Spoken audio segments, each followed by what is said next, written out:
आश ट्रक द्वारा दुर्घटनाग्रस्त होता अजित बेहेरा एवं प्रशांत बेहेरा दुई जनकर अवस्था संकटापन्न अच्छी जड़े भुवनेश्वर किम्स हॉस्पिटल रे ट्रिटमेंट होउछन आ जड़े कटक को स्थानांतरित करा जायछि। प्रशांत बेहेरार तार मुंडरे माड़ होइछि एवं गोड़ अजित बेहेरार गोड़ भांगी जाइछि। ए दुई जनकर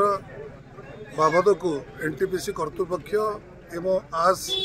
कॉन्ट्रैक्टर को प्रतिनिधि को उपस्थिति रे आमर स्थानीय चेयरमैन सरपंच समिति मेंबर हरिहरपुर कमरी एवं ट्रक ओनर एसोसिएशन संपादक सत्यनारायण बाबू एवं समस्त भद्र व्यक्ति मानक उपस्थिति रे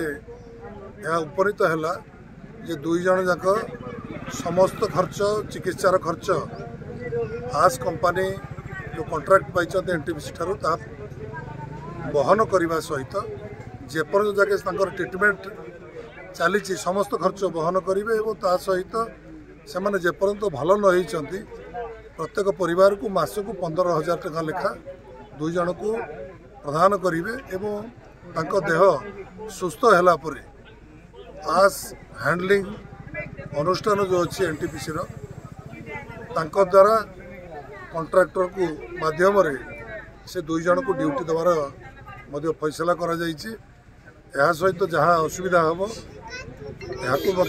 दृष्टि रखी कार्यक्रम करा सहित जो गोटे धाड़ी रही आमको आईआईसी सदर मॉडल पुलिस स्टेशन आमको प्रतिश्रुति देते गोटे लाइन रोटे लाइन फांका रही